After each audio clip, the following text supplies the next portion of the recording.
effectivement, le ministre de l'Intérieur, Oui. M. Bernard Cazeneuve, il a dit « La France n'a pas peur ».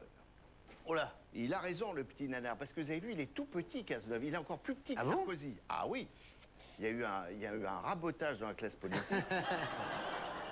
C'est terrible quand on pense que De Gaulle faisait 1m92. Là, évidemment, ça change un peu. Et il a raison, nanar Cazeneuve, de ne pas avoir peur, parce qu'on a des services de sécurité en France tip-top. Je vous explique. Ils avaient repéré en Turquie 3 individus, mais hyper dangereux. Le premier était en effet le beau-frère de Mohamed Merah, le tueur en scooter. Ne pas confondre le tueur en scooter avec le tringleur en scooter. Oh, arrêtez. L'un opérait à Toulouse, l'autre opère à Paris.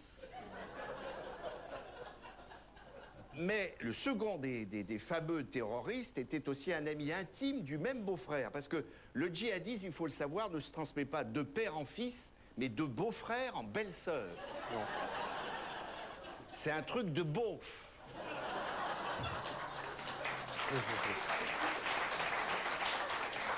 Alors, inutile de vous dire que lorsque les services secrets français, qui sont tip-top, repèrent des loulous de ce calibre, ils mettent aussitôt le plan Vigipicrate en route. Picrate. Vigipicrate, c'est-à-dire qu'ils ouvrent une bouteille de Sidi Ibrahim pour fêter l'événement dans tous les commissariats. Alors, aussitôt, on demande aux policiers turcs de nous les expédier au plus vite, n'est-ce pas? Le seul problème, c'est qu'on leur a pris des billets sur Air France.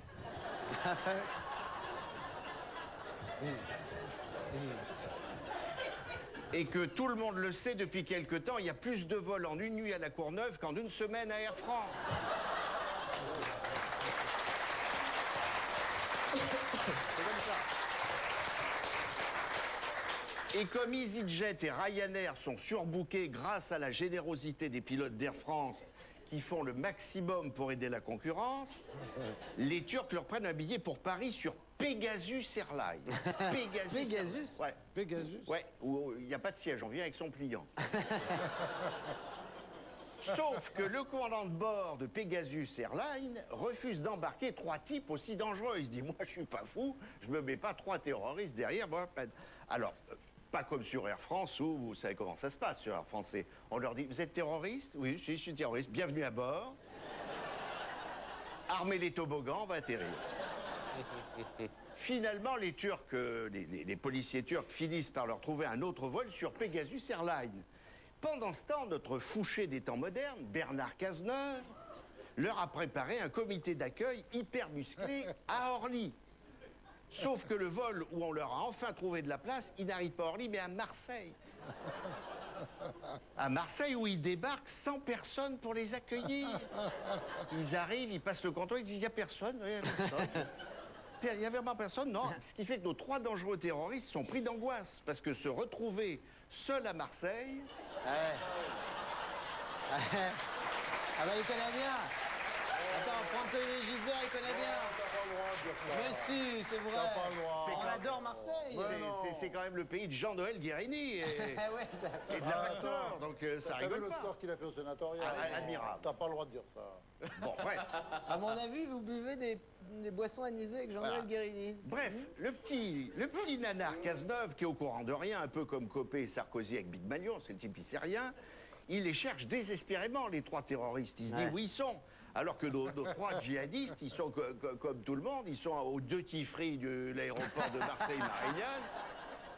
Ils essaient de s'acheter des cartouches de cigarettes à bas prix, enfin, ils bricolent, quoi. Des camels, quoi. Alors, en désespoir d'information, le ministre de l'Intérieur décide, il dit, je vais peut-être appeler leur avocat, il sait peut-être où ils sont. Et il appelle l'avocat, et il dit, j'en sais rien, qui dit le baveux, mais je sais qu'ils sont arrivés à Marseille.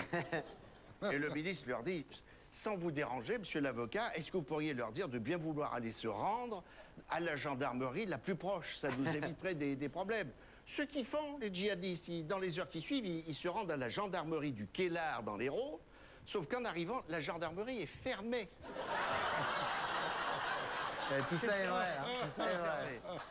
Les gendarmes sont à RTT. Relâche de traque terroriste, RTT. Alors, moralité, si vous êtes djihadiste en Syrie, en Irak ou en Kabylie et que la tête des ressortissants français ne vous revient plus. Et que vous souhaitez rentrer en France pour bénéficier à nouveau de votre couverture sociale. 1 ou 2 mois avant de rentrer, prévenez autant que faire se peut le ministère de l'Intérieur et donnez-lui expressément le numéro, l'heure et le lieu d'arrivée de votre vol de retour vers la France. Mieux encore, essayez de vous mettre en rapport avec la gendarmerie la plus proche de votre aéroport d'arrivée. Ça vous évitera d'attendre, voire pire, de vous retrouver seul dans un aéroport fermé pour cause de grève. Parce que la France reste un grand pays d'accueil, certes, mais il y a des limites, quoi. Je veux dire, la moindre des choses, c'est de prévenir avant d'arriver, quoi. Merde. Jacques Maillot.